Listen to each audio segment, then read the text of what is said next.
Good morning, everyone. Thank you for joining us today. Before we get started, we will have a short video presentation.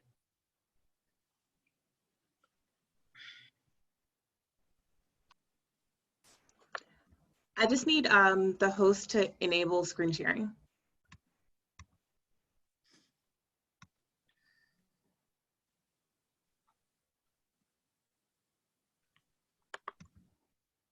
You have that now. Thank you.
I'm excited.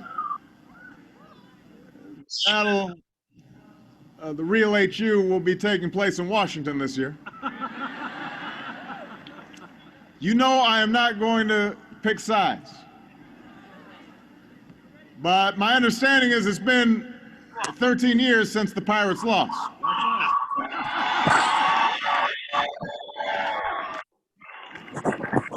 As one Hampton on my staff put it, the last time Howard beat Hampton, the Fugees were still together.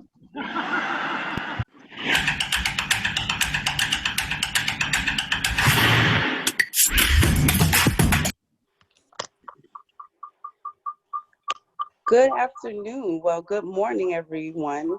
I am Dr. Rochelle Robinson, and I am co-chairman of the HBCU for Life Committee for the Epsilon Pi Omega chapter of Alpha Kappa Alpha Sorority Incorporated. I am also a proud graduate of Wilberforce University, the first historically Black college founded by African Americans. We are so excited that you all are here today.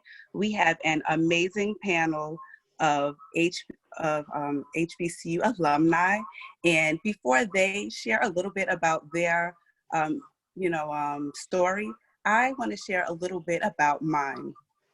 I attended a predominantly white institution when I graduated from school, and I had a good group of friends. And then I transferred to an HBCU, and it completely changed my entire life. I gained a big sloppy family. That's what we call it, because we're all one. So I have some lifelong friends that I truly love, and we are just together, even though we are in different states now. So that's a little bit about me, but I want to know, how familiar are you all with HBCUs? So we have a little poll that we're going to put up, and you should see it now. and just click on whether you are very familiar, you're somewhat familiar, or you really have no idea. And today you just want to learn more. Okay.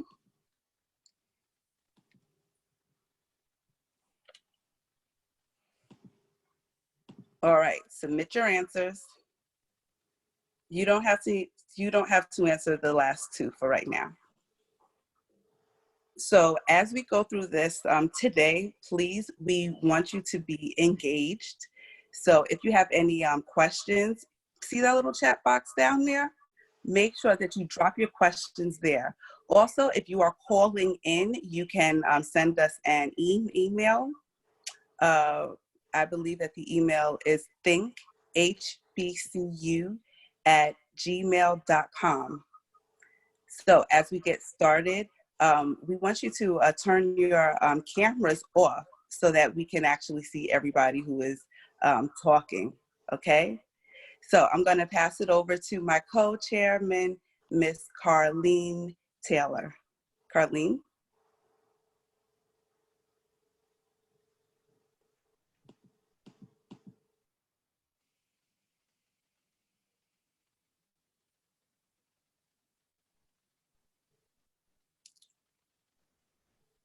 Carlene? Okay.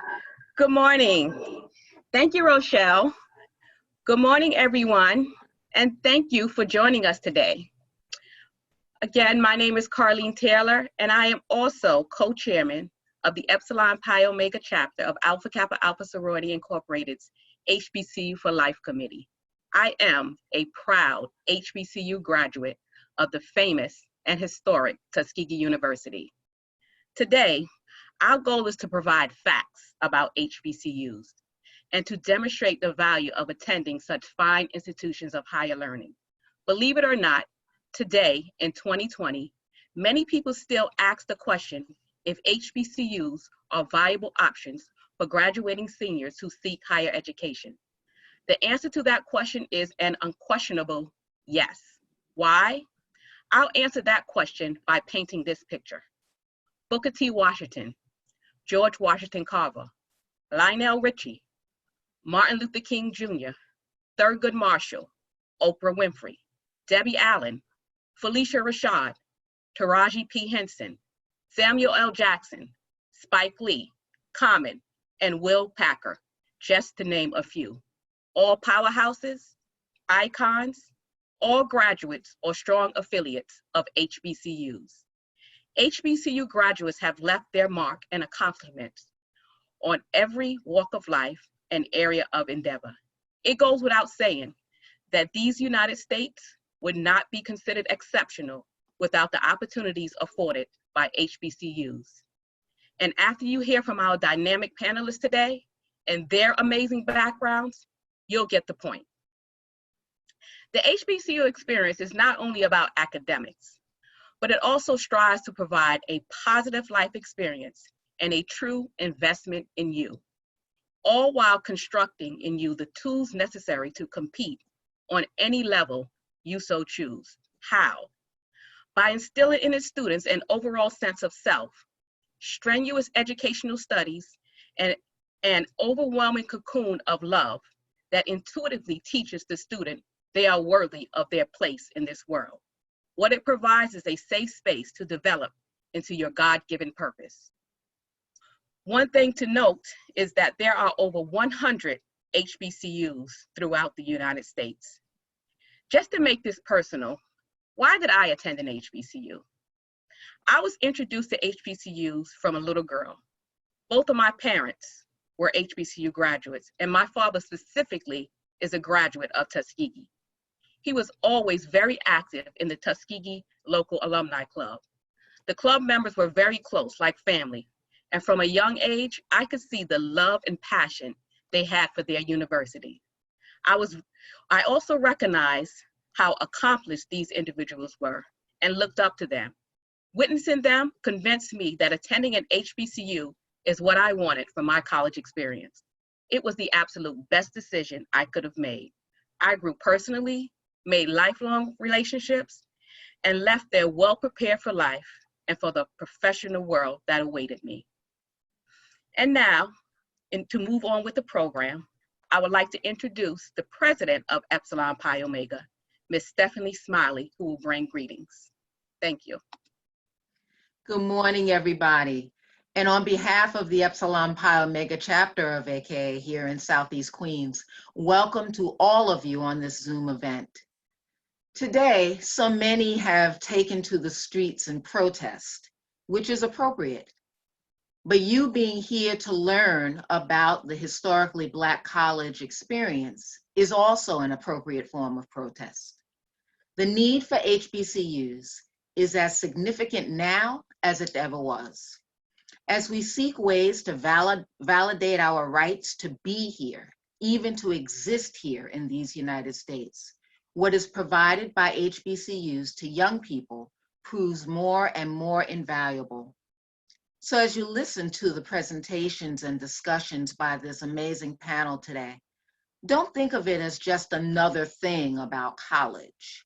Hear it and think of it as a way to arm yourselves for what lies ahead, for the next protest, that next uprising, and the one after that, and the one after that, and the one after that. Because education really is our most potent weapon, and our minds continue to be terrible things to waste. So thank you all for being here and participating today, and I hope you get a lot out of this amazing presentation. Thank you all and welcome.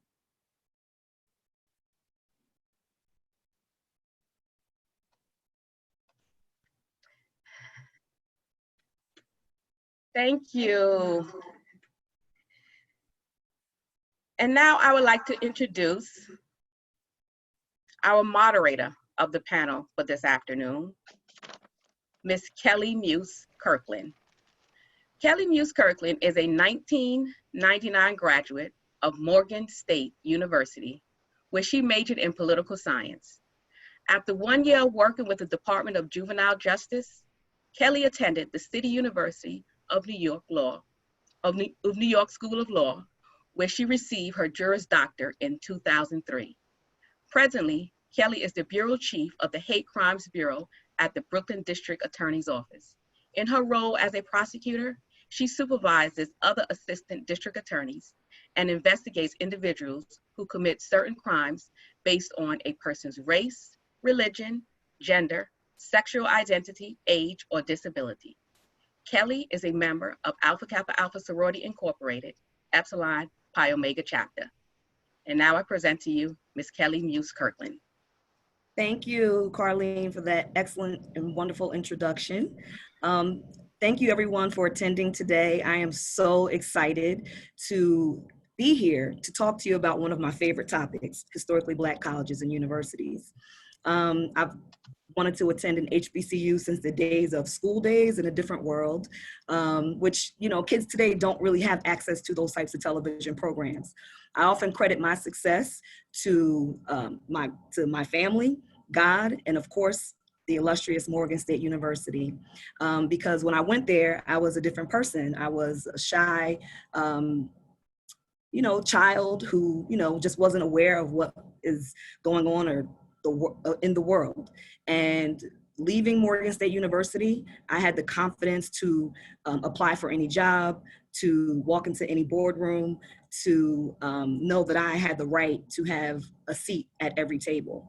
And I believe that that is what is most important about HBCUs, on top of having family. Most of my best friends, as you heard from Dr. Robinson, are from HBCUs because we established lifelong friendships to this day. My husband is a Morehouse graduate, and all of his friends also are Morehouse graduates. So today we are going to have a very candid and open conversation with some very, very prestigious HBCU alum who have vast backgrounds and experiences. And I believe that you are going to gain so much just from listening to them today. So because we all went to different HBCUs, it doesn't matter, we're still family. So we're all gonna have a pretty, laid back conversation about HBCUs today. So I want to introduce you. to our first panelist, Bridget McAdoo, who is the Vice President of Corporate Strategy for World Wildlife Fund. She is a proud graduate of the illustrious Florida Agricultural and Mechanical University, also known as FAMU. Hi, Bridget. Hi, Kelly. All right. Our next panelist is Terrence Banks. Terrence Banks is from, I don't know if it's the real HU, but one of the HUs, which is Hampton University. And he is a first officer, which means that he's a pilot from Republic Airways. And you don't really, every time you get on a plane, you might see, you look at the pilot, and if you see it's a Black pilot, you're really like amazed, but even more so when you find out that person's an HBCU grad. So welcome, Terrence. Do I see Terrence on my screen? Oh, there he is. Hi, Terrence. Good morning, and yeah, we can go with the real HU. Okay. All right. Of course, next we have a double HBCU alum. That's Dr. LaShawn Washington Batts. Dr. Washington Batts is a pharmacist. She first attended Morgan State University for her undergraduate degree, and then went on to receive her medical degree from Xavier, the outstanding Xavier University. So where is Dr. Washington Batts? There she is. Right here. Good morning. Good morning. Of course, we have Anthony Birch from the magnificent Morehouse University. Anthony is an attorney practicing out of Chicago, Illinois, and has a private practice, Birch and Associates. Good morning, Anthony. Good morning, all. Good morning. And last but finally, and not least, we have Mark Branch, who is, believe it or not, they always say, I'm no rocket scientist, but he is a rocket scientist. He is an aerospace engineer, AKA a rocket scientist who works for NASA. And he is a graduate of Morgan State University. Welcome, Mark. Good morning to everyone, and you, Kelly. Okay, so I wanted to just get into the questions that we have.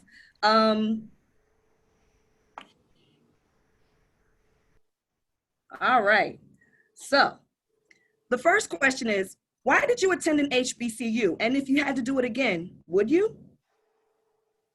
Bridget? Absolutely. You know, I went to Florida A&M, the illustrious and incomparable Florida A&M on the highest of 7 hills. But I went to Florida A&M, and I actually had scholarships to Georgia Tech and Florida State already, and went to FAMU on a visit, and it was clear I was never going to leave. It was the best decision I ever made. And I went to graduate school at a PWI, and the difference is significant. I would go back over and over again. My brother is a graduate of an HBCU. I pushed my nieces, nephews, goddaughters, godsons to go to HBCUs. It's just an experience like no other. I am a firm believer that when you graduate from HBCU, you feel that you can do any and everything. There's never been an opportunity that hasn't presented itself that I haven't felt well suited for, because I think the HBCU experience sets you up for excellence. Okay, excellent. Anthony, what about you? Well, to start, Morehouse was selected for me. Always knew I was going to college. And in the 11th grade, speaking to my mother, Mommy, what college am I going to? You're going to Morehouse. Only school I applied to. And it was new for me in terms of the HBCU experience. Having said that, would I do it again? You know this, I have 4 daughters, and my money is only going to Spelman. Only going to Spelman. So I'm a strong advocate for all HBCUs, obviously, but you know, Morehouse and Spelman are the schools that my money would go to, or is going to. All of it's going there. But the reality of it is, college as a whole is the cocoon that prepares us for the rest of our lives. So just from a logical standpoint, why wouldn't you want your child, especially in America, to be in a place where they're filled with love, instilled with the confidence that allows them to do everything else. We have a brother that's a rocket scientist. I recall being at Morehouse and wanting to be a doctor, and some of my professors worked on the atomic bomb. You can't get that anyplace else. And when I say professors, they look like me. So these were experiences that I have that children need in college as you prepare yourself for the rest of your life. Excellent. Mark. So I attended Morgan State University for a couple of reasons. I had received partial scholarships from a few universities. My mom, she was an educator, God rest her soul, AKA now Ivy Beyond the Wall, most definitely. When we were in Greensboro, North Carolina, she taught at North Carolina A&T. And so I was familiar with A&T, but my father was an alumni from Morgan State University. And so I was a legacy there. And Morgan gave me a full scholarship, tuition, fees, room and board for 4 years. So I alleviated a lot of burden off of my parents. So that pretty much sealed the deal for me. And would I do it again? Most definitely. It was the best 4 years of my life. All right. Terrence, what about you? For me, I definitely knew I was always going to college. I just didn't know which one. So I'm definitely glad for my mother who allowed me to go on a HBCU college tour. So I went to Lincoln, Morehouse, VSU, applied to all of those, got into all of those. And then the reason why I chose Hampton is because they did have an aviation program, one of the few HBCUs that actually have an HBCU program. So once I figured that, I was like, oh, definitely got to go to Hampton. I went to the school day. They show out. They got the student center going, music loud, and all the students there look like you and want to be professionals like you. So definitely glad that I went to Hampton. I'll definitely do it again. Amen. Amen. That's amazing. And LaShawn? Specifically, I saved you for last because you went to two HBCUs. So why did you choose the first, and then what made you decide to go on to the second? Morgan, because I grew up in upstate New York and I wanted to be closer to my dad, and I to HBCUs from high school. So when I got into Morgan, that's why I chose Morgan. Best decision I ever made lifelong friends there. And I attended Xavier because I wanted to continue that legacy for myself. I didn't feel as though I wanted to deviate from going to an HBCU. So that's why I attended Xavier University in Louisiana, the College of Pharmacy. Excellent, excellent. And I just wanted to iterate, every now and then I might chime in. Terrence said that he went on a HBCU tour. I too went on HBCU tours every year from freshman year on. Ironically, Morgan State was the very first stop on my very first HBCU tour. But if you are able to go on an HBCU tour, it opens up your mind and your world as to what's out there, what else exists. And you might see these HBCUs online, but nothing beats actually physically going down to the HBCUs and checking them out. So I encourage everybody, if you know of an HBCU tour, to by all means sign up to go to one. All right, so the next question is,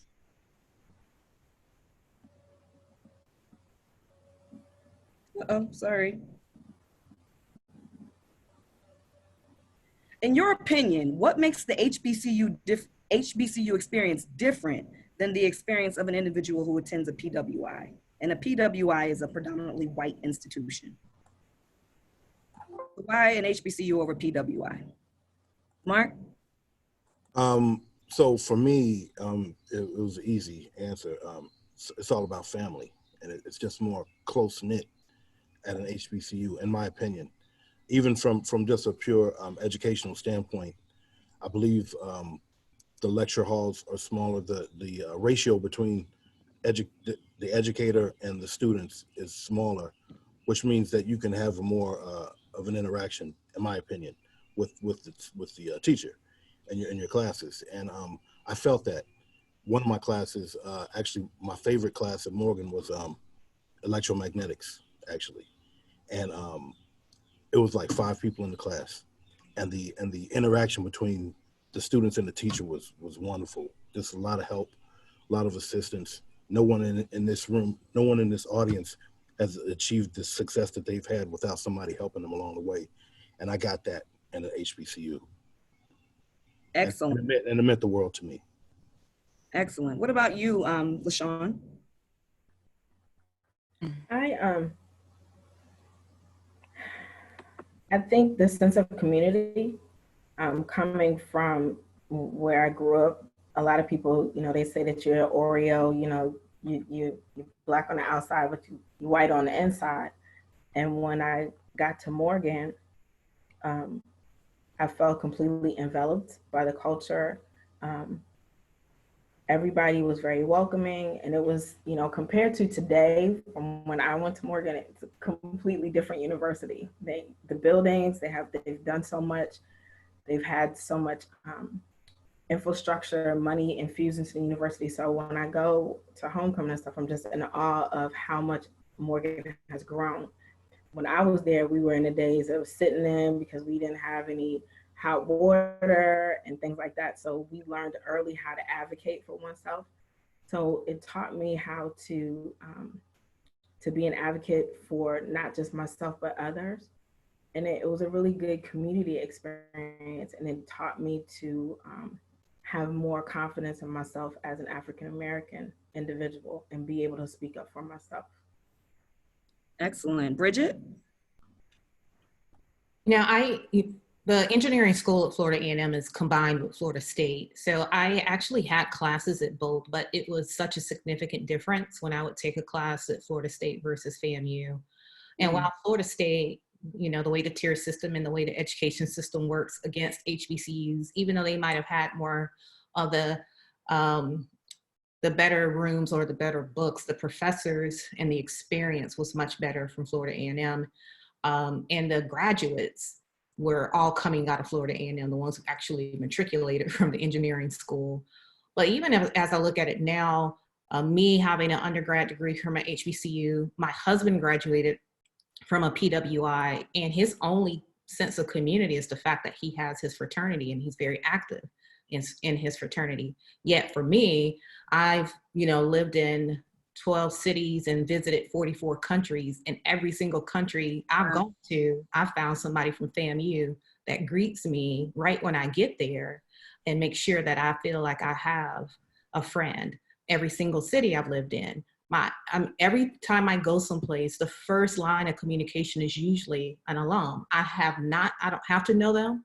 They just have to get a bird call from somebody that said, I heard a rattler has landed, and look out for me. And so and my husband even commented on that. He said, I've never seen anything like it when it comes to how you guys look out for each other. And it doesn't even have to be a rattler. It can be anyone from an HBCU. We really just look out for each other because we understand that experience and that need to have that community. That's excellent. I want to see your passport, by the way. I'm on third book. It's on pause for a second, but I'm what about you, Anthony? I guess I came from the experience of growing up in New York as well as Chicago. All of my primary education were in schools that were 99% Black. So in terms of my experience going to Morehouse, it wasn't a big difference other than my professors looked like me, and I was exposed to a lot more of history that I wasn't taught in public school education. When I went to law school, I recall my first semester, first year of law school, sitting in a class and thinking to myself, this is the first time I'm in a class and I'm the only Black person. So from that experience, as well as my experience throughout law school, I know that Morehouse prepared me to be in that type of situation. I went to Morehouse relatively young. I had just turned 17. I was very immature. I can look back and now that I was immature at that point, but being in a nurturing environment with people that had investment in my success prepared me to go to law school. And in law school, I recall hanging out with the other students that looked like me, and the question, why would you go to Morehouse? What is it about that HBCU experience? There was one brother that was there, and I think he went to Cornell, and he paid me the greatest compliment. He said, and he was one of my main adversaries about whether or not you had a need to go to HBCUs in this day and age. And I went to law school in 2000, so 2000 conversation. But at the end of our first year, he said, I get it. And if I have a son, he's gonna go to Morehouse. It's just something that we have. It's a camaraderie that we have. It's the, in college, if we are nurturing our young, our children for their success, why wouldn't you want to put them in the most fertile ground where they're surrounded by other students that are like them, whether or not you're from the inner city, whether or not you grew up in an environment where you are one of a minority. You will find somebody that is like you. You'll find other Black students that maybe aren't into rap music. You'll find them. You'll find other teenagers that are into anime. My daughter's into anime. She's into a lot of things that you wouldn't necessarily say identify as a young Black woman. But now that she's at Spelman, she's found her crew that are into the same things that she's into. And I think that's predominantly the difference. You find at a HBCU, there are more people like you that look just like you that you wouldn't necessarily have found. It's and you important build those lifelong relationships. Right. It's important to note that we are not a monolith, right? It was people from upstate New York, downstate New York, the Caribbean, down south, the dirty south, Africa, all over at my HBCU. And there was a crew, everybody had a crew. So I agree with that. Terrence, what about you? At Hampton University, I'd say, definitely like everybody was saying, the community that we have at a HBCU can't beat that. We have a lot of like-minded individuals who want to see you prosper, and then the professors really do care about you. And then the also thing is the history that you have on your campus, like things that happen on Hampton University's campus, the people that went there, graduated, you can be proud of, and definitely make you realize, this is a great place to be, and this is where education happens, and this is where you become great. And I think at the HBCU, you can definitely dig into that and be truly who you want to be in the community. Thank you, Terrence. Kelly, can I add one thing? Yes. It's Please. like, honestly, at a PWI, almost everyone has a Black student union, but almost by default, an HBCU is a Black student union. Just powerful. By default. And see, I think that's a powerful statement right there. Right. I just wanted to add that. Well, piggybacking on your last statement and what Anthony said, I wanted to just touch really briefly, if we can, just about what's going on right now in our country. It's a bit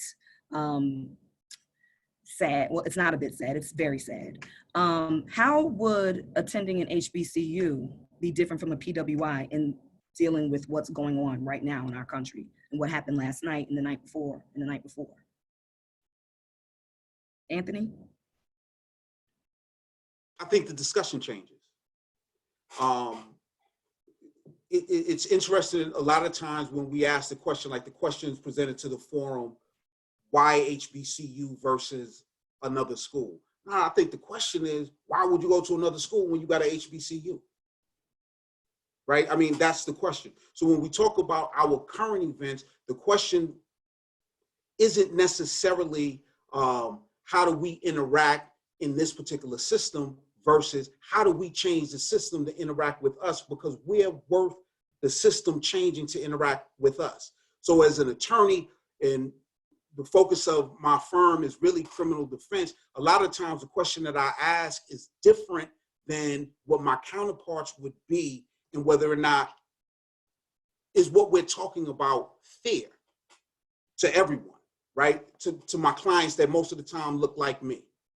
And I have a knowledge base to know these are the questions that we should be asking. But in particular, what's going on now, when I was in college, that's when the Rodney King civil disobedience was going on. And I can recall talking to professors that had been there in the 60s when you had civil unrest then, and hearing their perspective and saying, this is what we did, this is what we should have done. Now, when you go out here and do what you're doing to let them know something needs to change, this is what you, so it was that institutional knowledge from people that look like you to say, this is how you affect the system. I'm not sure what the conversation would be justifying why you should go out. It's interesting. At Morehouse, I can't imagine somebody saying something like, why would you riot, or why would you do something? Listen, America is founded on civil disobedience, right? And that's just, it's not anything up for debate. That's what we're founded on, the Boston Tea Party. Right? When you had union or employment, when there was at the turn of the century, when you were dealing with income inequality, similar to what you have now, you had the masses of people saying, we're going to riot and we're going to tear things up so that we have more of an equal distribution. And it wasn't couched in the same way that it's being couched now, because let's be clear, what's going on right now isn't necessarily just about what happened to George Floyd. It's not just about that, it's about our whole system. And I think when you are at an HBCU, that's a conversation that we can have and what our input is as a whole. Listen, I thought I would be remiss to have this conversation about Black colleges and the history of Black colleges and what they mean to our community without bringing up that issue. So thank you for that. That was a very powerful statement. Does anybody else have anything to add to that before I move on to the next question? Just one thing to add to that. The narrative, the conversation changes between in this dealing with this issue between a PWI and an HBCU, because at an HBCU, we're more empathetic. At a PWI, I don't think that's the case. I think at that university, I think a wise man once said, he who knows not and knows not that he knows not is a fool. Teach him. We have the opportunity to teach him, but there's been crazy learning moments throughout the history of this country, but some people don't want to get it because they can't put themselves in our shoes. Yeah. When we see George Floyd, a lot of Black men, such as myself, see ourselves. We can immediately empathize with the situation. Arbery, same with every Black man that you've seen an atrocity committed against, we can relate to that easily. And so the conversation is more heartfelt at an HBCU than it is anywhere else, because some people just don't get it. They don't. And the HBCU is a safe space. I believe in your classroom, in your dorms, in the cafeteria, these conversations are being had without judgment. And everybody doesn't even think amongst us. You know what I mean? We are, like I said earlier, we're not a monolith, but it's good to be able to have the conversation. Yeah. You know. Agreed. So research suggests that there are two factors that contribute to poor performance in college. The first is homesickness, and the second is academic preparedness. Do you feel that either of those issues applied to you when you went to your HBCU? And if so, how did you cope or deal with them? Homesickness and academic preparedness. Terrence? He's like, oh boy. Where are you from? Where are you from? I'm from Queens, Southeast Queens, Laurelton. So homesickness. Is in? It's in Virginia. So yeah, I was about 7-hour drive away from home, from school. But with me, homesickness wasn't really a big deal. I was always summertime. I was going to go-away camp in New Jersey, and I was fine. You know, kids were like getting homesick, trying to run back home, but I was okay with that. But definitely being prepared. I went to pre-college for Hampton University. Have a program called pre-college, where you can earn credits towards your degree, you know, during the summer, and you're working towards your degree early. So I was definitely Hampton definitely prepares you just getting matriculated into going to classes and getting your time management down and figuring out what kind of work you need to do and how much studying that you got to do to get those good grades in your class. But Hampton University definitely prepares you. They have tutoring classes available if you need it. The resources are definitely out there to help you. High school wise, I think I was prepared for college because my mother, again, also would put me in summer programs that would focus on mathematics and space exploration and things like that. So definitely going to colleges that prepare you for college programs and earn credits are definitely what I suggest as well. So you felt like going to those types of programs in the summertime helped you with math and things like that? What about a student who doesn't have access to, such programs? What would your advice be to them? Basically, just we got Google. Just research. Just We did not have. I don't know about you. I did not have Google. But yeah, just be more self-reliant. Google. If you have questions, there are resources out there. Your local library. Definitely go to your library. They have resources. To further educate yourself. So definitely, there's resources out there, I believe. Anybody else want to speak to that? Okay. Say this, Kelly.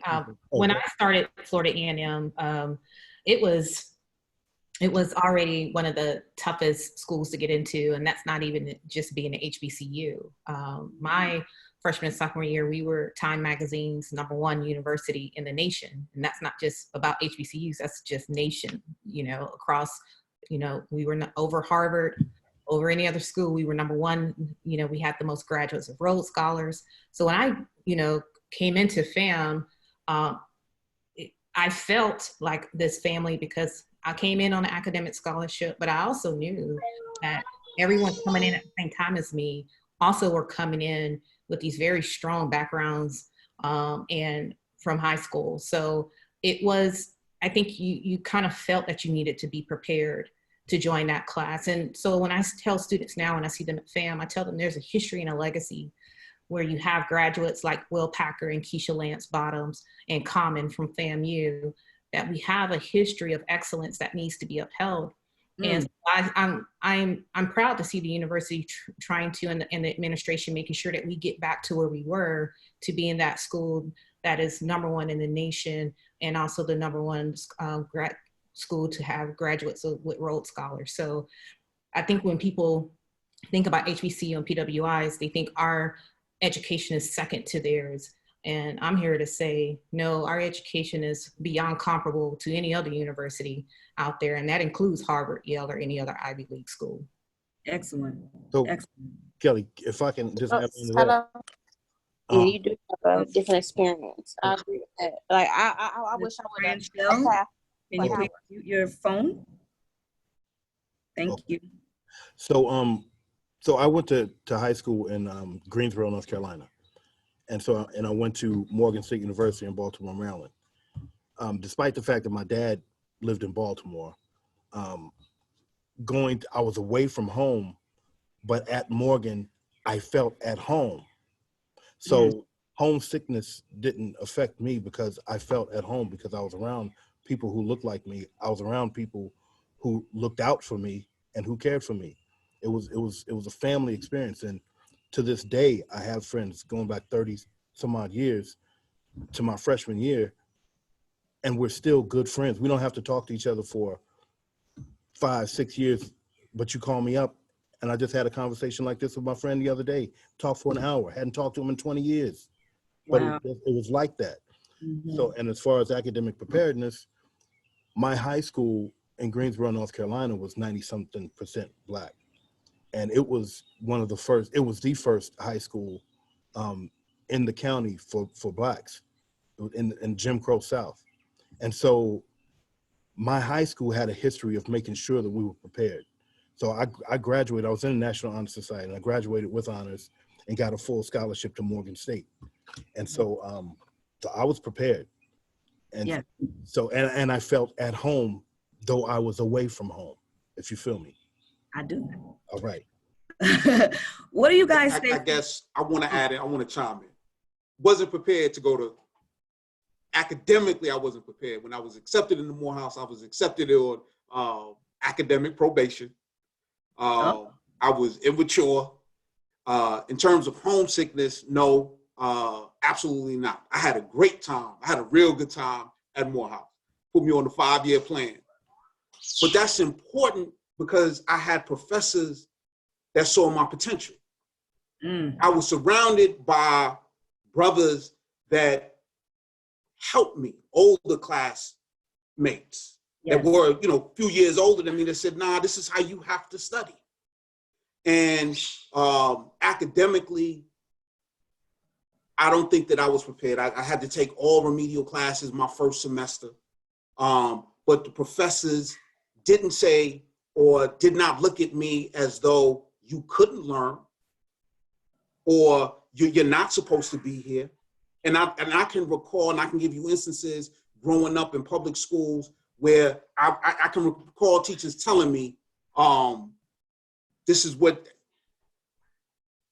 you're going to do. I can recall when I spoke with my high school advisor about which college I was going to, and she would, and her telling me, well, why would you want to go to that school? Having said that, by the time I went to law school, I was at the top of the class, and I did very well academically in law school.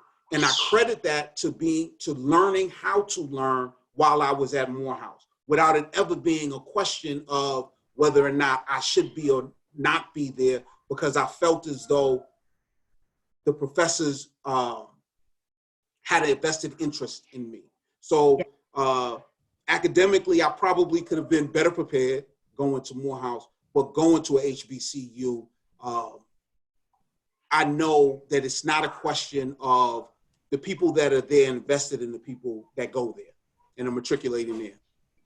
They care about what happens to us, right? They want to see us succeed. When we win, when one of us wins, the entire school wins, right? When one HBCU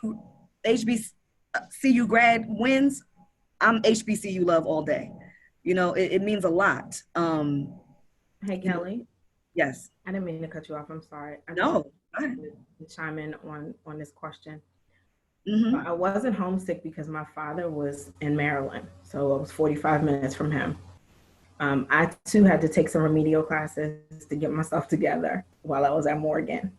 But while I was there, I became a part of the community because I was a resident assistant, and that allowed me to be able to guide the freshmen and things that were coming in and give them instruction and kind of help them along and let them know the different places to get help and who to see if they had questions and things like that. So I became a part of the Morgan State University community to help those that are matriculating through. So I think that was beneficial. And that again helped instill in me the sense of community and helping other people, and how important it is to sometimes step outside of yourself and be able to assist other people and be of benefit to other people. And I think that's one of the great things about being African-American, because people see us in one light and we're not in one light. We're very multidimensional. We're able to do a multitude of things, but the one thing that we do more than anything else is we always reach out to help other people.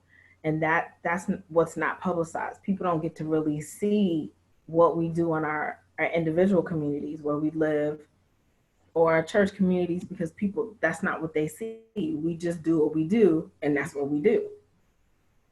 Right. Okay, so my next question is, what do you say to those individuals who say that they can't send their kids to HBCUs because they're party schools, or that their kids won't graduate in 4 years because they're party schools, or they won't get anything done because, you know, the environment is going to be too much for them? What do you say about that? Well, if I can say something, you know, you said I'm a rocket scientist, but you also know that I'm a DJ. Yes, you are. DJ scientist. A world-class DJ, NFL events, NBA. I party. Yes. Okay. And I'm gonna keep it real. I appreciate hearing LaShawn and Brother Anthony, because both of their stories, one word came up in my mind. It was perseverance. Both of you persevered, and I'm proud of you both. With me, like I said, I got a scholarship, four-year scholarship, but when I partied a little bit too much in my first 2 years, and when I pledged, I was supposed to maintain a 3.0. When I pledged, I had a 2.0, barely. So I was on academic probation. And so thankfully, thank God, Morgan gave me a chance over the summer to pull my grades up. But that entailed me putting away my turntables for the rest of my tenure at Morgan. I literally packed them away. I went to parties, but I didn't DJ parties like I used to in my first 2 years. And so, and I accomplished great things. I through Morgan's career development department, it helped me get my job at NASA before I graduated. So before I got the degree and walked across stage, they okayed me back in like February. So I had a job. I walked into a job, and that was because I stopped partying. It was if you want to call it a party school or not, Morgan, and I believe all HBCUs are focused on educating their students. And they'll tell you, you go, what's the first thing they said at freshman orientation? Look to your left, look to your right. That person might not be there in 4 years when you graduate. Those are the people who partied and didn't persevere and keep their grades to where they needed to be. And so that's the school is one thing, but you are part of the equation as well. Yeah. Anyone else have anything to add to that? Kelly, I think Add to that. I'm sorry. Oh, I'm sorry. So for me, Morgan had his share of parties, I will admit, and I attended them, and it took me a little bit longer to get out, because right now on average it takes about 4.5 years for people to get out of school if they're not completely focused, and it took me 5, and I can admit I was a little lazy, but once I did graduate and I walked out into the work world, and I realized that in order to be able to maintain and take care of a family that I wanted to have one day, I had to make some changes, and I had to make some choices, some hard choices. And I needed to figure out what I wanted to do and be dedicated to that aspect. Now, Morgan taught me a lot of things, but when I started working, it taught me something else, that if you don't get yourself together, then you're not gonna make no money. You have to be dedicated and figure out what it is that you wanna do, because you'll end up always making a lot of money for someone else. I worked at Johns Hopkins doing research, and the person that was writing the grants was the person that was getting all the money. And then that's when I decided that I was like, I don't want to be doing lab bench work for the rest of my life, because the ability to make money is not going to be there. So I was determined to figure out a career that would afford me the opportunity to take care of my family and push me further than I had been pushed myself. So that's what made me go into pharmacy and pursue that career, because the opportunity to make money is there. The opportunity to be able to take care of my family and live well and just do something completely different. I mean, I had a biology degree, and then I go into chemistry. I hated chemistry. I really did. And I didn't realize when I went to pharmacy school that all that was chemistry. So again, I had to elevate my thought process to understand that now I'm paying for this out of my pocket, so I have to focus. Right. That will definitely make you readjust your priorities quickly to understand that you paying for this. So there was no partying for me as Xavier. I did hang out. I did go to my Gras and stuff, but I was studying because I wanted to get up out of there in 4 years, and that's what I did. So I think that, you have to be able to balance what it is you're going to do.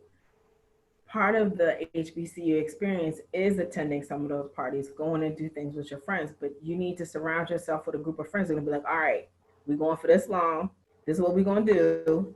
And then we're going to go back to the room and we're going to study because we got this test coming up.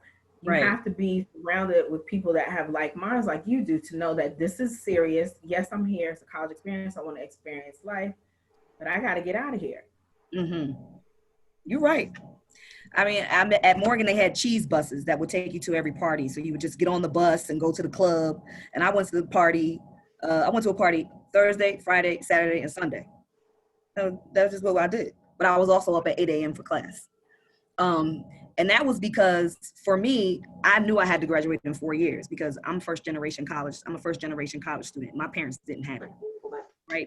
There was no money. I was every little scholarship. If it was a $500 scholarship, $1,000 scholarship, I was applying for it. They didn't have it. So there was no extra year to play around. You know what I mean? So that was just a little bit about my story. I see Bridget, you've unmuted yourself. You have something to add? Oh no, look, I'm not gonna pretend like Tallahassee's not a party city. It is. When you have Florida State and Florida A&M and only a mile apart and some railroad tracks separating you, there's going to be a lot of foolery that happens in the city. However, it's also the capital. So when school is not in during the summer and you sit there and you realize that that city is quite depressing, you realize you really want to get out of there and graduate and you don't want to get left behind. So it's not like an Atlanta or DC where you can, still feel the vibrancy of the city when school is not in. Tallahassee is one of those cities where if you're not in school, you really need to get up out of there. And that alone was one of those things that really pushed us to kind of be like, we saw those people who took their time and was not taking their education seriously, sitting around Tallahassee after 4 or 5 years. And you start to feel bad for them, like, got to be more to life for you. So, there has to, it was just even the thought of not being able to move on to those other exciting things in life. And to LaShawn's point, you have to, throughout life, and as you mature, the ability and the need to find people in your life that you are equally yoked with is a necessity. Yeah. And you learn it and you cut your teeth on it in college because those same people who are going to help you be a highly functioning, sleep-deprived person and e-math at 7 a.m. in the morning and make sure you make it to class. Those are the people you need to make sure you have in your life and not those who are trying to get you to skip class because the party experience is inevitable. And that has nothing to do with HBCU. That is just part of the college experience. How much of it you partake in is an individual choice, but make sure you surround yourself with people who will help you thrive and survive and remember the reason why you're there. And I think, for me, and I tell anyone that I'm reaching out to is that whole thought of being equally yoked, you need to start thinking about that very young, because once you start really making sure that who you surround yourself with matches your values and your reasons for living and everything you want out of life young, it will carry its way with you when you're older, and you will save yourself a lot of issues. Yeah. So I recall being walking into a class one day, and my professor, sat down, had class, and my professor ended class he's like, I want to stop class about 15 minutes early just to talk about Kelly Muse. That's me. She walks into my class late every day. And I cannot figure out why she walks into my class late every day. He goes on, and I was so embarrassed. I couldn't believe it. I just couldn't believe it because I was late to his class almost every day. And let me tell you, after that, I have never been late to a class or really to anything that's work related or anything of that nature. I mean, he tore me up that day. And I remember he had such a profound impact on me that I wrote a letter to him thanking him and everything for, everything that he did for me. He actually passed away maybe about 3 weeks ago. So that was sad for the Morgan community. But I say this to ask you, is there an example of a professor that you had a meaningful impact on your life? Like you can just think about an experience or something that a professor said or something that was profound in your life at an HBCU. Terrence? For me, we would meet at Ogden Hall, and we definitely had a saying is to be on time is to be early is to be on time. To be on time is to be late, and to be late is unacceptable. So that just sticks in your head. Every meeting that you go to, you got to be on time. Right. You gotta be on your P's and Q's, and you got to be ready to, get your work done. The HBCUs definitely taught me to be professional. Going into the workforce, you can't be regular. You have to go above and beyond to what other people have to be. So Right. definitely going to HBCU taught me that. Definitely be on your P's and Q's and be ready to put in the work. Anybody else? Profound experience from a professor? I have one. It's a little bit different because it's after I had matriculated at Morehouse. So I'm applying to go to law school, and you need a college professor recommendation. So the head of the department for psychology, and I graduated with a psychology degree, I write him and I request a letter of recommendation. His response to me, he remembers me, his response to me was, Anthony, I'm looking at your grades, and I do remember you when you attended here. There's nothing that suggests you're going to be successful in law school, and I don't know whether or not I can put my name on a letter of recommendation for you. Wow.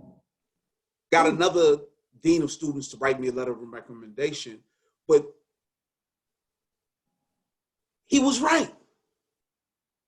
And what I recall from him and some of the lessons that I learned from a lot, you don't have to lie. And it's not going to be, I'm going to give you a pass because, you might get into law school. Now, when I graduated law school, I definitely sent him a copy of my degree. But it was that level of, I would say, realness that I got throughout Morehouse, that it wasn't, I'm not going to coddle you. You are supposed to be here, but you being here, there's something that is demanded of you. There is an excellence that is expected of you as you become a Morehouse man. So I would say, yeah, there is something with regards to the professors that are invested in you and demand excellence from you. And I got that throughout my matriculation in Morehouse. So Kelly, for me, there was just one professor that sticks out to me.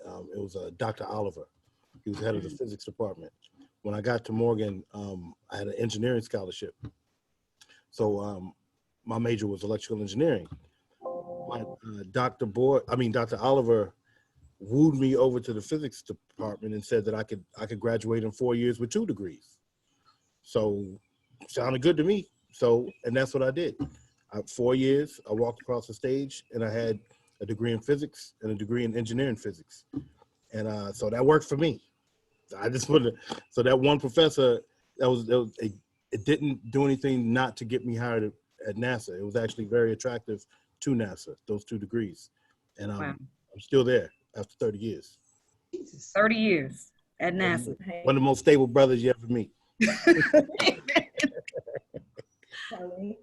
So I'm sorry, LaShawn? Yeah, for me, it was Dr. McDade Bay, who taught the Black diaspora. And that it opened my eyes to see just how vast our experience as African Americans and Africans is across the world, and just his radicalness, because he was very radical. He really spoke from his heart, and he was very passionate about our experience in school and us getting the most experience, and us understanding where we come from and who we are and whose we are, and whose shoulders and stuff we stood on to get to where we are. So that had a profound impact on me while I was at Morgan. You always got to think about the shoulders you're standing on. I second that. Let me ask you guys, do you think that attending an HBCU impacted your ability to get a job? Meaning, did prospective employers look at your resume favorably, or did they just automatically put it to the side or not even give you a chance because you went to an HBCU? I'm happy.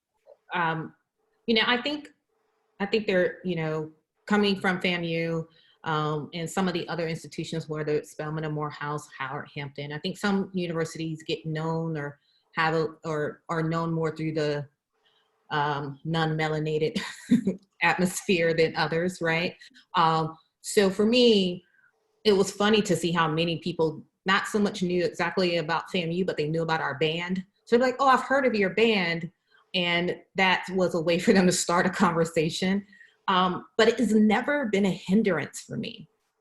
When I first graduated, I thought I was going to have to say that my degree is from the Florida A&M and Florida State College of Engineering.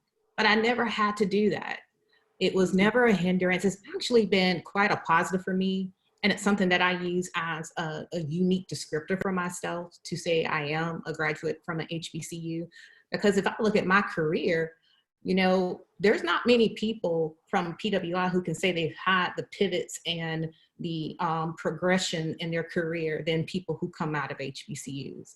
So while it might seem daunting at first to figure out how do you want to set yourself up, one of the suggestions I have is to work with your career center to help build up your resume, to help do some mock interviews.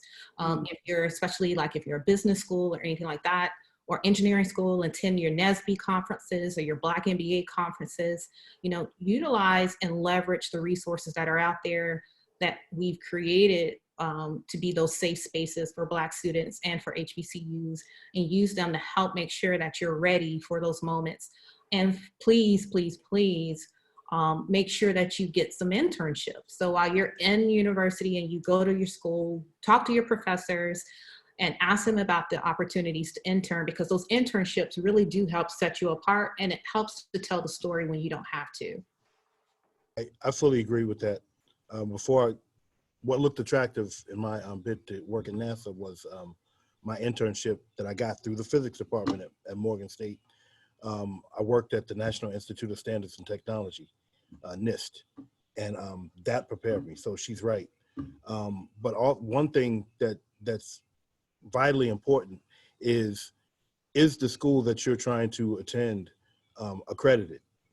And if it's accredited, no matter if it's a PWI or HBCU, you can go anywhere in the world, because that accreditation means that your school has set the standards for you to be competitive against anybody in the world. And so make sure that your school is accredited, and you should not have a problem.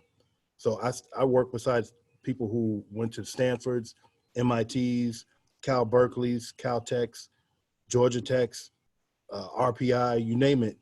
And I'm right there too, Morgan State University. And I have the same credentials that they do. And nobody can say, if I couldn't stand the test and stand toe to toe with those cats, I wouldn't have been there for 3 decades and loving it and having a stellar performance record. So that's all I had to add for that. Thank you. That's important. So with that being said, what about people who say that HBCUs don't prepare you for the real world? What do you mean? You're going to go to classes with all these Black kids, and you're going to have professors that are Black? You're not going to get a job where everybody's only Black and your boss is not always going to be Black. What do you say to people who say that, who believe that? Well, a couple things. I'm going to chime in on this one. Going back also to the question that was just asked. Owning my own firm, I hire who I want to hire, and I'm able to make hiring decisions. But prior to that, in working in corporate America, every employment opportunity that I received was because of somebody that went to a HBCU. So let's be clear on what it means when you see that resume that says Morehouse, that says FAMU, that says any of the other HBCUs that are out there. Are you going to look at that one a little bit different? I did. And when I'm hiring people now, I have a young man that's interning with me this summer that went to Morehouse. And my first conversation with him was, listen, you got the internship. That's not even a question. But let me just tell you what I'm going to expect from you. So to answer specifically your question that Black schools don't prepare you, listen, college is about preparing you, but not only preparing you, giving you the confidence to do everything else that you need to do when you're at NASA. so that you know that while you're at NASA and I have a degree that says, Morgan, I know that I'm prepared and I have the confidence to say that I'm prepared. When we talk about Stanford, when we talk about Yale, and when we talk about MIT, basically what you're talking about is a network of people that are looking at resumes and people that went to their school and saying, I'm going to give you a little bit of an advantage. And that's really all that we're talking about, because going to a Black school, your professors did everything that their counterparts in their time period did. And that's why I brought up working on the atomic bomb. There's not anybody in any profession that can say there's not somebody that went to a HBCU, didn't do, or isn't currently doing now. So it absolutely prepares you. It gives you the confidence and it instills the excellence in you to do any job in America. Having said that, in terms of whether or not it prepares you in college experience as a whole, there really is no different. Any school that you go to, there's going to be a party lifestyle. So again, it goes back to what is the question? It's not the question is, does it prepare? Look, college as a whole and me having college age students, it's not real life. They don't have to pay any bills. I'm still paying bills. I'm still taking care of them. But I know that they're in a situation where they're surrounded by people, where somebody commented, they're able to find their tribe. They're able to be in a situation where no one is questioning their value, but what they're saying is, this is your value. Now go out and be excellent. And as a parent, that's my dream, be better than me. Speaking of your children, is Blanca around? Blanca is somewhere on here. I did see her name earlier. She woke up early today, because you know, okay. college students. I wanted to, for a second, bring in Blanca. There she is. Anthony's daughter. Hello. Hi, Blanca. Hi. Blanca, what are you, a rising junior? Yes. A rising junior at the Spelman University. I was hoping you could just, speak to the children and their parents real quick, just to give a little bit of information about, your current experience. I guess I'll start with my freshman year. It was pretty rough. I was not in a good place at the end of the year. I was really all over the place. But by my sophomore year, I had found a group to hang out with. We have an innovation lab on campus where I can be creative and interact with people who have similar interests and want to see me succeed in what I want to do. And from there, I was like, okay, even though my freshman year was a flop and I don't really know what I want to do, I know these people will support me and help me with the ventures that I want to work with. So from there, I started an entrepreneurship club on Spelman's campus. You started? Yes. So we're still doing programming this summer. So tomorrow we have a speaker coming in on a Zoom session, and she's going to talk about her experience as an entrepreneur.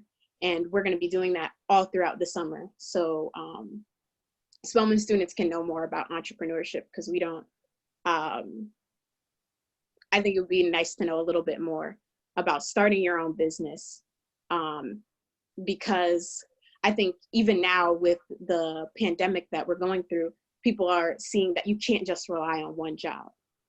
To have another source of income or have something that's your own that nobody can take from you. And you can just say, this is mine, and be proud of it. I think that's important. And so with this club, that's what we're trying to do. And I've met some great alum. I've met a lot of great people on campus and throughout the AUC who have inspired me to take the next steps in that for me. Well, you know that we're also very proud of you. I've seen you grow from freshman year to now, because I remember you were a little, like you said, all over the place, just because you didn't find your friends yet. But now you found your crew, right? Your tribe. And all of you together are amazing. What is your, and I want to also mention another thing. You do something a little different in the summers as well, right? Yes. So previously, I would help out my mom at local elementary schools with summer school programs. I like working with kids. But this summer, I am writing a children's book that I'm working on finishing and getting published.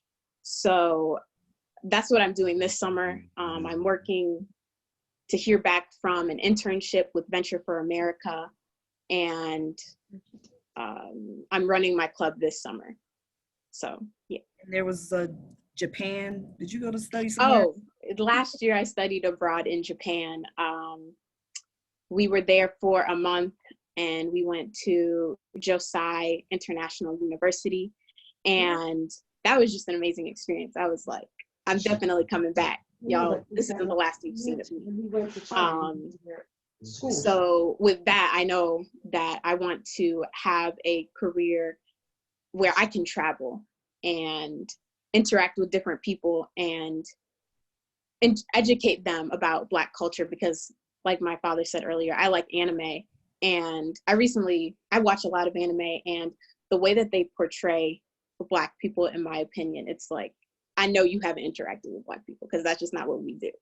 And I would like to be able to, you know, show them that there's another side to Black people than what you see on TV, and hopefully educate children here about different cultures so that they have a broader view of the world. Thank you, Blanca. Love you so much. So super proud of you. Thank you for sharing your experiences. Can I say something, Kelly, very quickly? Because Blanca's story is, I love to hear it. I love to see our queens coming into their fruition and just experiencing life, and the fact that she's been able to experience other cultures. But what I think is also very paramount about this panel is the careers that people have. There's nothing that hurt me more as I would move through my career than to hear young kids say that I've never seen a Black engineer, or I've never seen a Black pilot, or a Black pharmacist, or a Black lawyer. And for me, I'm a Black conservation executive, and most people, I'm only 0.5% of my whole field. And I just want our kids to know that there is no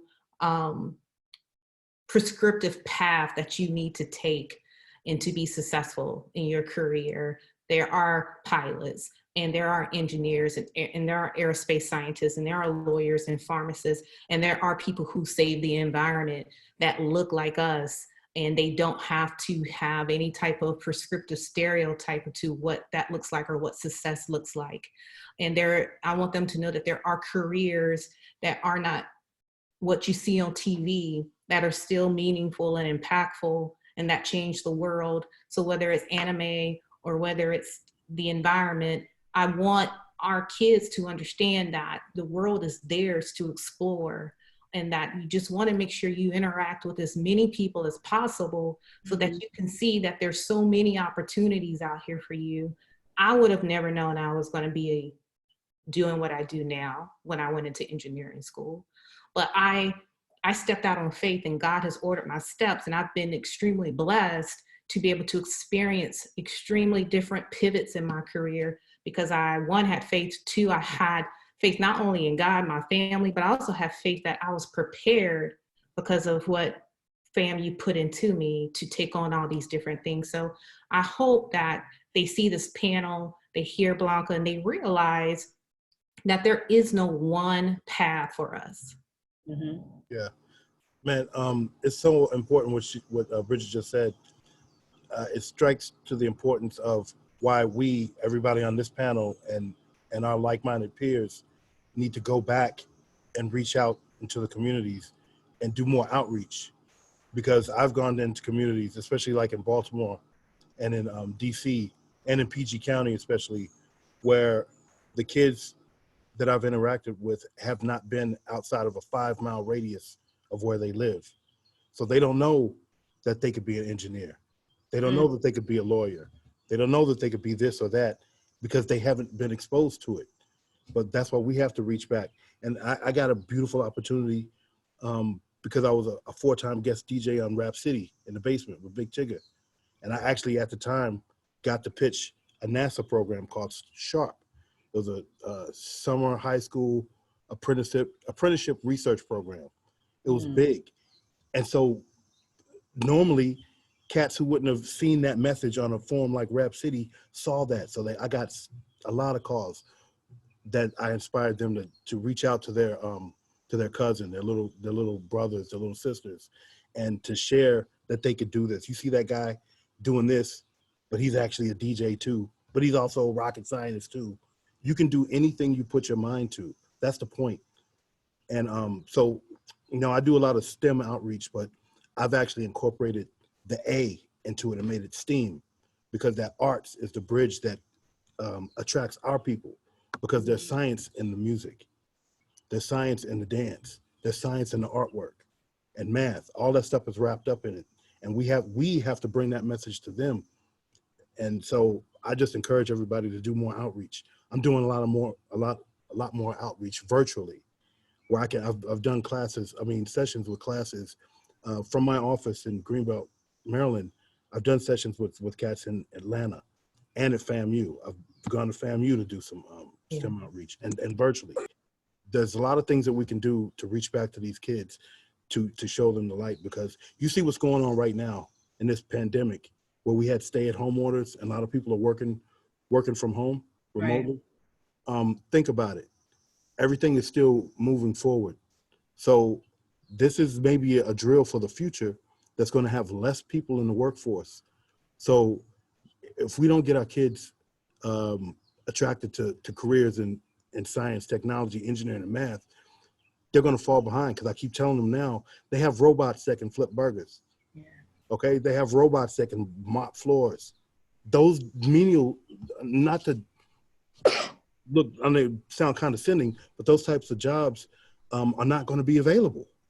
So you have to become technically savvy moving into this the future, because the divide, the gap between the technical divide is getting broader, getting wider. So just had to. Thank you, Mark. That was very important, and I couldn't agree with you more. It's time to move on to the questions that are in the chat. So anybody can answer these questions. Did you feel as though, Tangela is asking, did you feel as though you had to educate people, educate employers about HBCUs?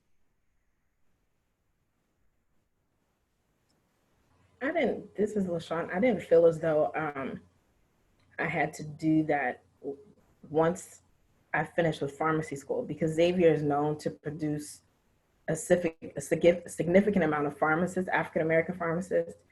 I was able to do 2 residencies to get better prepared to go out into the workforce.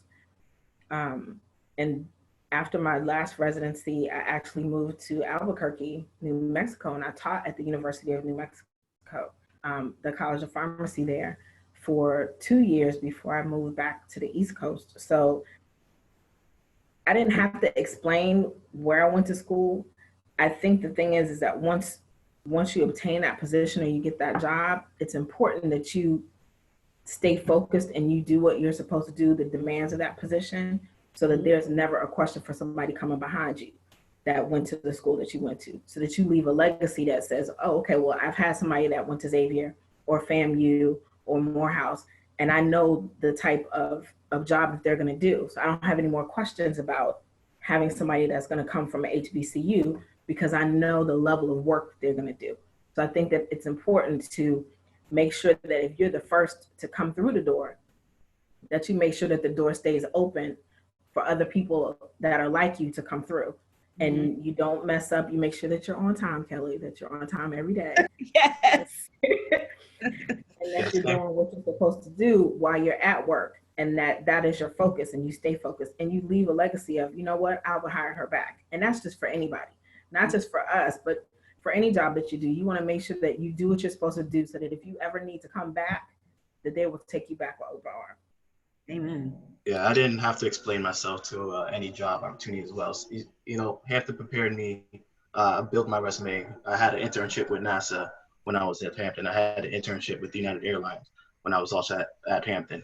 Actually, the pilot recruiter for United Airways is a Hampton University graduate.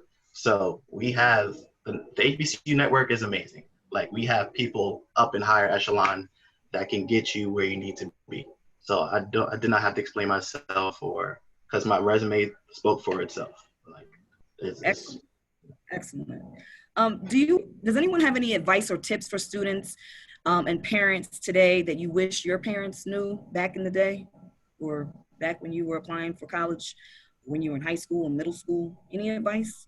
One thing I mentioned earlier is make use of your school's career development office or department. I know Morgan had one. I'm sure that there's one at all of these schools that people went to, but I'm not sure. But if there is a career development office, seek that out early. They help you learn how to write resumes. They help you do mock interviews, so you'll be prepared with the questions that you may encounter from these major corporations who come to recruit at your school. And actually, Morgan didn't allow you to interview with these schools unless you went through these little mock interviews and mock resume writing courses, if you will. And so I love Morgan State, man. It prepared me quite well, and I'm proud of my school. And I never had a problem with anybody questioning that where I went to school. Some people hadn't heard of it, but I let them know straight up. Well, what about high school? Is there something that these parents can do to prepare their kids for high school? Something that you wish that your parents had done differently? I think also, I'm sorry, I didn't mean to cut you off, Mark. No, it's fine. I think that the summer jobs that some of the students get during the summer, if they can kind of find jobs that kind of gear towards what it is that they want to do in the future, that would be helpful. If there's internships, there might be things that are not paid, but it gives them the opportunity to go shadow somebody.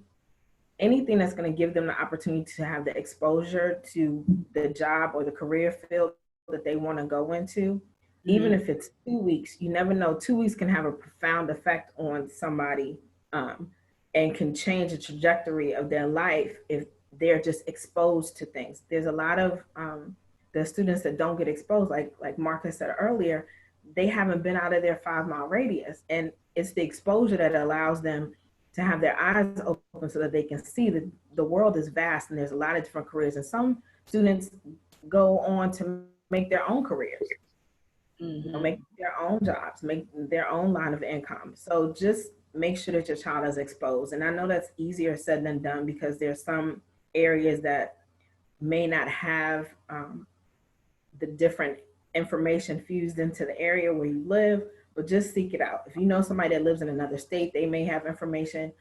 Create listservs among the parents of different things that are coming in.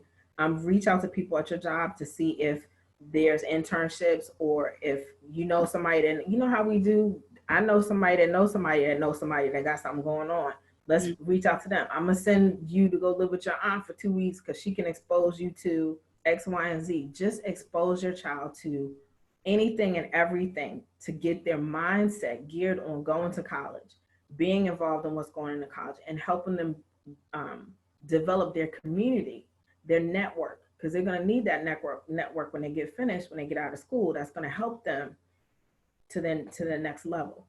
Hey, Kelly, but if I can just say one more thing to your question specifically, what can a parent do while the kid is in high school, the child is in high school? Find out what your child loves to do outside of, what do you want to do when you grow up or whatever? What do you love to do now? And find out if there's an educational path for that love that they have right now. Because you could say, I want to do this because I'm gonna make a lot of money, blah, blah, blah. I know people who've done that, who are not happy because they're not doing what they really love to do. Right. Find out what you love to do. For me, my parents didn't have to do that. I naturally gravitated toward it. I had a love for science and I had a love for music. And I followed both of those paths. But a lot of parents, I don't know if they grasp what the child wants to do. Find out what the child loves to do, and then see if there's an educational path they can get, if they can go through college, and at the end of 4 or 5 years or however long, they can have this piece of paper, which is a degree. The degree just says, I'm good at this. I'm good at this, really good at this. Right. And somebody's willing to pay you good money because you are good at this thing. But if that thing that you're holding is what you love to do, like me, I had degrees in physics and degrees in engineering physics, and I work as the group leader of the electromagnetic compatibility test engineering group at Goddard Space Flight Center. I followed my love. So from love for electromagnetic energy to me being the group leader for the electromagnetic test engineering group, that's a path that was divine. Amen. Because it was built from, the foundation was love, not looking for money. But that's important to me, man. And that's what I stress for kids, even elementary. What do you love to do as a child? And follow that path all the way. You'll have a beautiful life and a beautiful career. What's the expression? If you love what you do, you will never work a day in your life. It's not work. Right. That's excellent advice. Thank you. So my next question that's from the chat is, what do you say to a student that has to make a decision between an HBCU and a PWI because of money? It's often said that PWIs give more money. Go to a HBCU.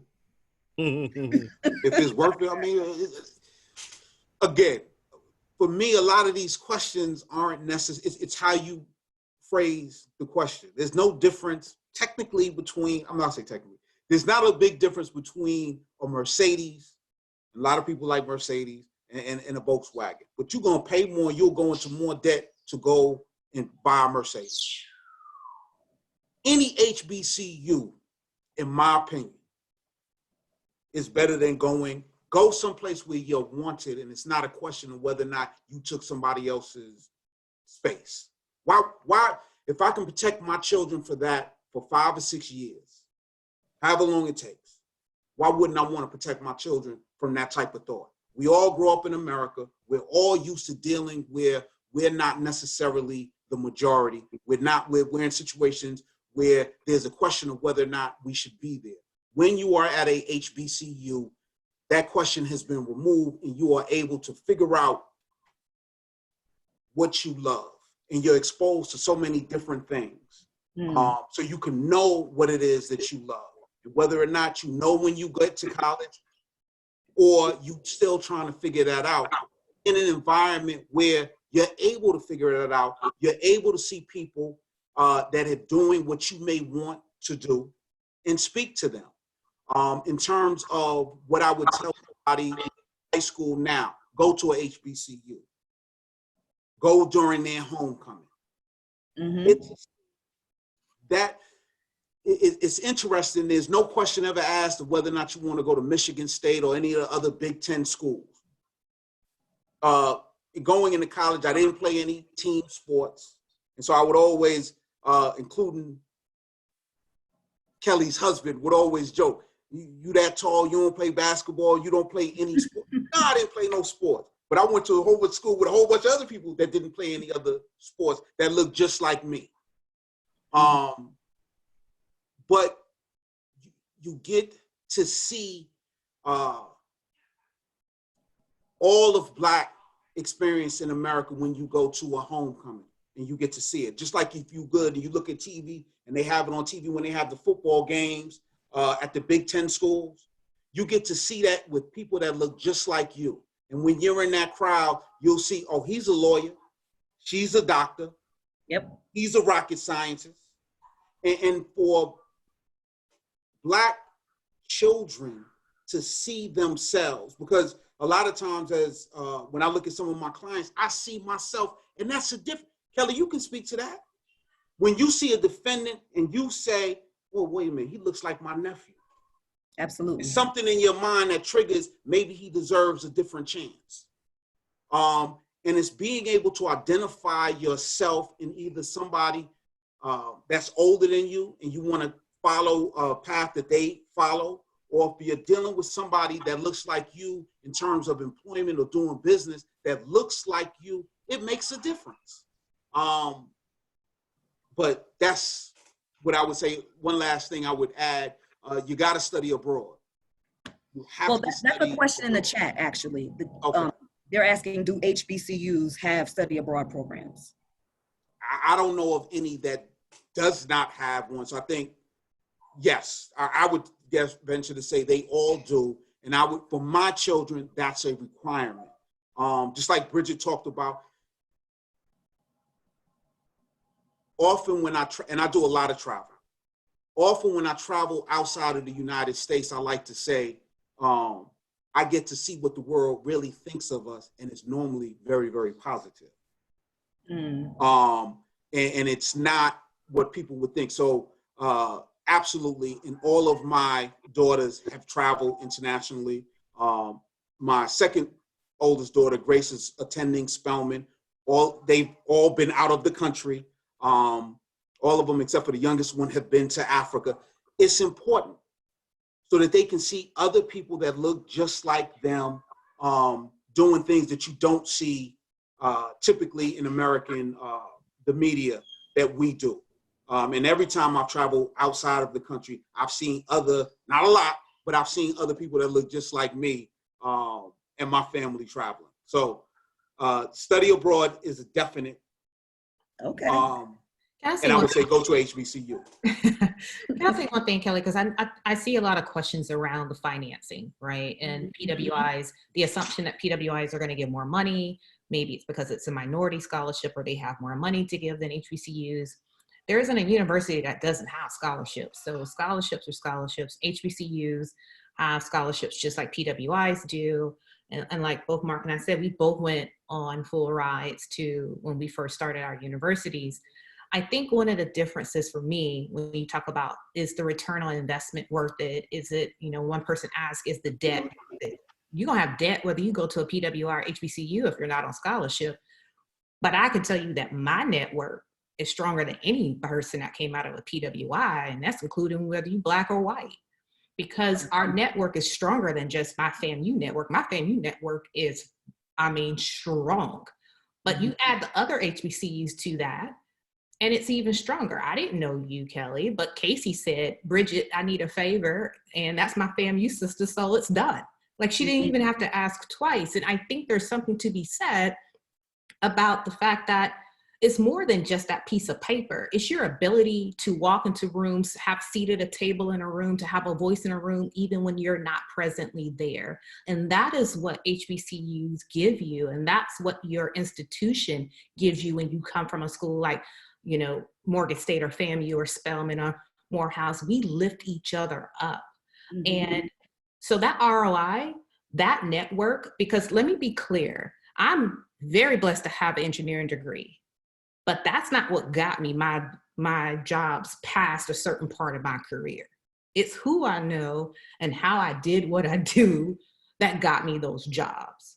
And so to the point that, was being made about, he hires people coming out of Morehouse and Spelman, and he hires young Black men and women. Same thing for me. I'm on a mission to find young Black students who have an interest in conservation and environmental science because we don't have any. I need to build a diverse pipeline of people who look like me to carry on an agenda because I can't keep doing it by myself. So that is what the ROI is. It's a very long-lasting return on an investment that will continue to feed and sow into you that PWIs ain't gonna give you. I'm sorry, they will give you that paper, but they ain't gonna give you nothing else after that. That is an amazing point. It really is. Thank you for that, Bridget. LaShawn, there's a question specifically for you, Dr. Washington Batts. Is Xavier the best school for someone who wants to pursue medicine or a medical career? Well, Xavier is one of the top institutions that graduates people, African Americans, for medical school. Unfortunately, while I was there, I'm gonna be very honest, all of my time was spent in the pharmacy building. they have, you know, they have different buildings for different, I didn't even leave out of that building until it was time for me to go home. So I didn't really interact with a lot of the other students that were on campus. One, because I was older and I was a little bit more focused, because I knew I was paying for this degree myself and I needed to get in there and I needed to make sure that I graduated on time. So that was my main focus. And two, because all of my classes are in one building. But I do know that they have an extremely lucrative pipeline for those that graduate to go to med school. And a lot of the students that graduated with me and after me, they went on to help Hampton start their College of Pharmacy. There's a lot of Xavier graduates that went there to teach to help them build their pharmacy school. So it's interesting, as Bridget was saying, it's like it's an unseen network that is like a spider web, and it's catching everything and it's helping everybody get where they need to go. And it doesn't matter what school you went to. If they went to HBCU, I'm going to help them as much as I can, because it's all about this giant family that we have. I may have never been to FAMU, but I know several people that went to FAMU, and FAMU people are tight. They are very tight. Currently, I work at the FDA. I'm a regulatory project manager. And I've had a varying career in pharmacy, and that's one of the good things about pharmacy. You can do retail, hospital. There's a vast things you can do in pharmacy. But right now, I'm the happiest that I've been in my government job at the FDA, helping get generic drugs out there, because that's what I do. I work them through the approval process to help lower the drug costs for people. But I've worked with somebody from FAMU, several people when I worked at the VA hospital. The director there, he was from FAMU. There are other people that are there from HBCUs, and we often get together and do things. So you may think you're leaving a network, but you never really leave the network. The network follows you wherever you go. And it's a very close and tight network. So yeah, that's what it is. Okay, that's great information. Thank you. Are you still? I'm sorry. Are you? A very good experience. I'm here. I'm sorry. Are you? I'm finished. Oh, I'm sorry. It looked like you were. I thought you were frozen for a second. Thank you. Probably. That's no excellent. Anthony, there's one final question for you. There's a person in the chat who's interested in pursuing. She wants to be a civil rights attorney one day. What advice do you have for her?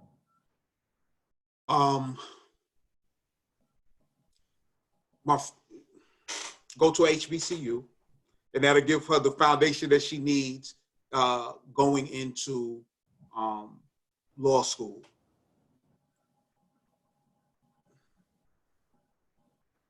In going into law school in a nutshell teaches you a way of thinking to kind of interpret the legal language and the legal processes that we have in America. So I think that any law school that she goes to will prepare her for that. But the basis for that preparation, I think, would be, I think it's just better served at a HBCU, because every HBCU that you go to has a history that prepares you for a practice in civil rights law. And what I always tell people when they want to go to law school, to be quite frank, is keep your mind open to figure out what clicks with you. And sometimes you just kind of know. And if it's civil rights law, I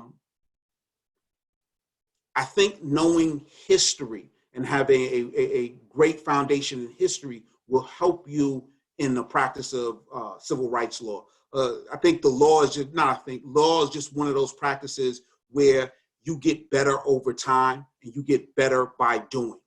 And at this point, I would say go into a lot of programs and get into as many experience in dealing with the community and dealing with all different types of people. And that will give you the knowledge that you need to practice civil rights law. Because it's civil rights law specifically is about making sure that the government does what it's supposed to do for everyone. And it might be for someone that might have special needs. It might be in this climate for people that look like most of the people on this particular panel, and making sure that our rights are protected. But civil rights law is just so big, but it's really making sure that the government is doing what it's supposed to do.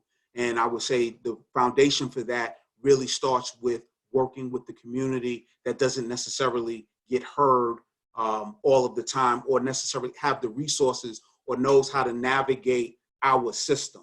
So if you can start working on that now, going into law school, you'll be that much more prepared. Thank you for that answer. So we have used up all of our time. We've actually gone over a little bit, but Carlene is not going to kill me, right? So before we go, I just want everybody, who's on the panel, I want to thank you very much, but can you just say, 25 to 30 seconds of parting words regarding HBCUs and, trying to encourage students. Start with Terrence, because you're at the top of my screen. All right, Hampton University, I definitely go to HBCU. You won't get the history of knowing your people, of knowing the institutions that previous civil rights leaders have gone to. On the financial side as well, there are scholarships outside of the school. Go to United Negro College Fund, do your research. The Black Caucus also offers scholarships as well. So definitely do your research on the financial side, and you won't regret your decision. It's going to be the best 4 years of your life. You're going to get to that network. You're going to be where you need to be prepared for the future. So HBCUs is definitely a way to go. Thank you, Terrence. Bridget. I will always promote Florida A&M University. However, every HBCU is a gem. And I just want to tell the students that, do not let anyone make you think that going to HBCU is going to be detrimental to your success. I had a counselor tell me that in high school, and I wish I could see her now, for her to look at me amongst the rest of the graduates of that program in high school and to see what the success lies, because the judge, the doctors, and the executive all came out of HBCUs, not the PWIs that she tried to push us to. So just be mindful that the success is within you, and that the magic is within you, and that what cultivates that is being around a foundation that will help you thrive, and that is within an HBCU. Thank you. Dr. Washington Batts. Definitely HBCU, Xavier graduate, Morgan State University graduate. Without both of those institutions, I personally don't feel as though I would be the person that I am today. They helped shape me and mold me and gave me every possible tool that I needed to be able to be successful. And I'm very thankful to them and my parents. Thank you. Anthony Birch. You already know the answer. HBCU should be the start of your adult life, both socially as well as academically, and have fun. I think college is a time for you to have fun and to explore who you need, who you are to become. So I would just say HBCU is the best place for you to figure out what it is that God intended you to be. And everybody's path is a little bit different. Sometimes it's a lot of difference, but you will be able to find people with like minds at an HBCU to help you on where you need to go. Thank you. And Mark. Yes, just piggybacking on what everybody said.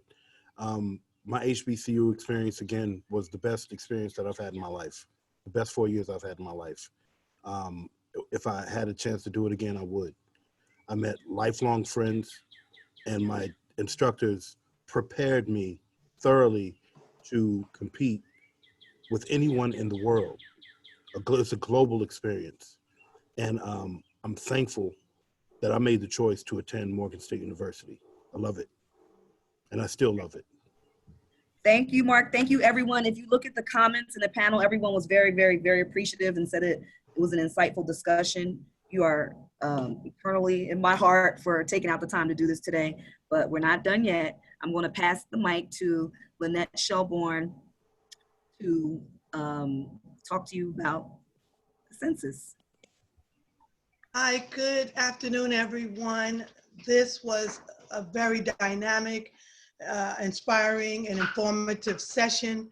I want to just say that thank you to all the panelists, guest participants, alums, everybody in. Whatever you said, I concur, because not only that, I am also a graduate of the HBCU, and I have to represent Wilberforce University, the first private HBCU in America. So excuse me for all the movement, but I had to rep my shirt and it's not showing. And I want to shout out to the president of that great university, President Alfred Anthony Pinkert. But I'm on here just with 2 minutes or less to just remind you all, those of us who are educated and informed citizens, there are two things we must do. And that is, we must vote and we must complete the census, the 2020 census. We know that to be so. There's a lot of feelings going on in regards to our people's thoughts about the government and so forth, but it is our US citizen right to do. And we want to be a part of the change that we want to see, no doubt.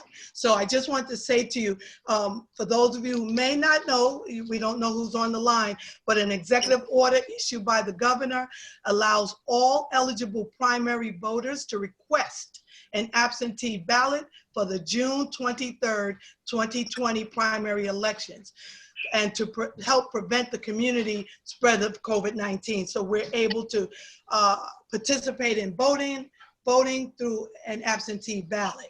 What's important is that you can check the box temporary illness as the reason for the request. If you are affected by COVID-19 and or the potential of contracting the virus, you have a reason for why you're requesting an absentee ballot. You should have received this in the mail. I'm not sure how clear it is, which is your application to apply for the absentee ballot.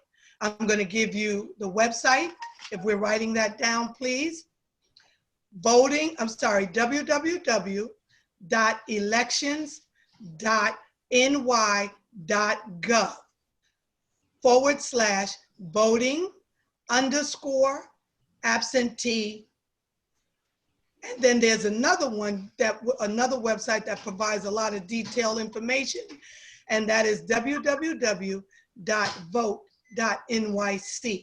The first link I provided will also allow you to download an application for an absentee ballot.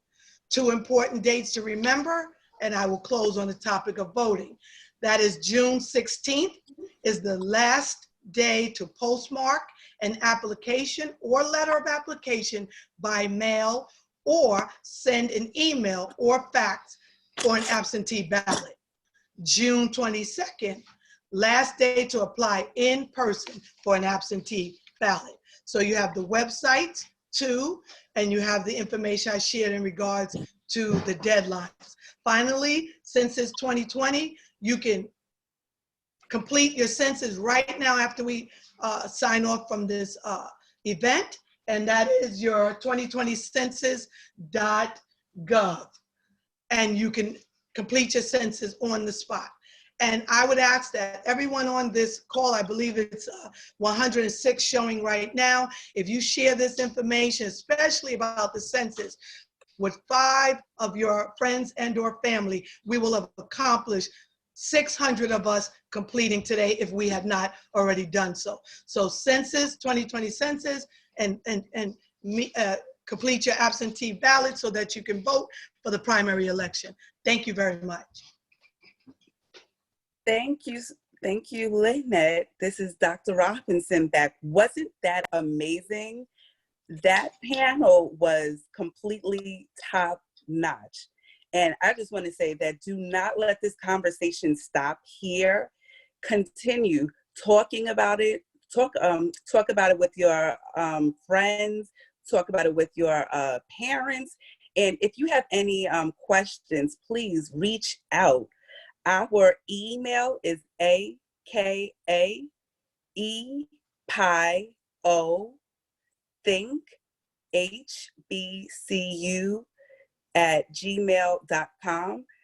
Somebody is going to post it in our chat, but please, y'all, do not let it stop here. Go to an HBCU, okay? Carlene, I'm going to pass it over. Good afternoon, everyone. I feel so emotional after this panel. The one thing that I said in my opening is that after hearing from this panel today, that you will see why, or you will get the point, why HBCUs are still viable or are viable institutions.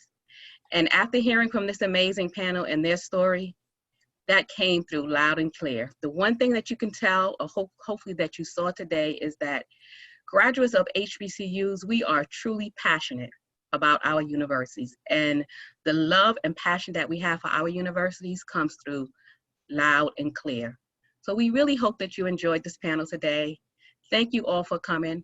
And I would like to say a big, big thank you to our panelists. You did an amazing job. I'm putting the websites up. Also, I added in the chat, and I'll add it again, a list of all the HBCUs. That document will give you the list of HBCUs and the websites to go and to see all the information about their particular university. So please use that as a tool to research, to understand HBCUs and what they can provide and all the resources that they have available. Also, as Rochelle said, if you have any questions after this panel or after this discussion, please email us. The email address is in the chat. Again, I'll add the list again in the chat for anyone who wants that information. We hope that you will take that tool away from you and use it and pass it on and share it and share it with everyone. Again, thank you for joining us. And again, like Rochelle said, don't let the discussion stop here. I will pass it on now to our Vice President, Ms. Kim Adams, to give closing remarks. Thank you again. Thank you, thank you, thank you. I am so excited for everything that I experienced with you today. As the Vice President of Programs, this is really hard to close out. But let me say this, panel and moderator, you all were stellar, absolutely stellar. To all of the participants on this call, the questions, the activity was stellar, and we thank you 100%. As I have to say, as someone who, I have a few thoughts, I wish years ago that I had been exposed to this kind of programming. So it makes me especially proud that we as Epsilon Pi Omega are presenting this program for you, educators, the people who are on this line, students, so that you really have something to think about. And that is really the whole idea of educating you, helping you to see your options and to understand. So thank you for sharing all of these options. I want to say that a special thank you as well to our moderator, Ms. Kelly Muse Kirkland, our HBCU committee, the chairman and the committee who, when we first talked about doing something virtually, because this was supposed to be an in-person event, March 28th. But when our world flipped around so quickly and I mentioned, let's do it virtually, I just remember the call went silent. No one was talking for a moment. And I said, oh, I must have said something wrong, but I am so, so happy that they picked me up. They met the challenge. They came forward and they said, you know what? We're doing this. We're doing this. And bringing all of these wonderful panelists together, I really cannot thank you enough. I also would be remiss if I didn't say thank you to our amazing technology committee, our chairs who have helped us rise to the occasion and just lifted us as we move forward in seamlessly continuing programs for students, for families, for educators, for our village. So I really, really want to thank you all. Please answer any surveys that come your way. We want to continue to bring quality programming to our community. And please, when you get that survey, let us know your thoughts. Don't discard it. Really, take a look at it and please answer it. Look for more activities. Thank you, thank you, thank you to all for participating, and enjoy the rest of your afternoon. You too. Thank you. Thank you. Thanks for having me. Thanks for having us. Thank you so much. Thank you. It's a great way to Value start the this day. afternoon. No doubt. Really appreciate you all. Thank you.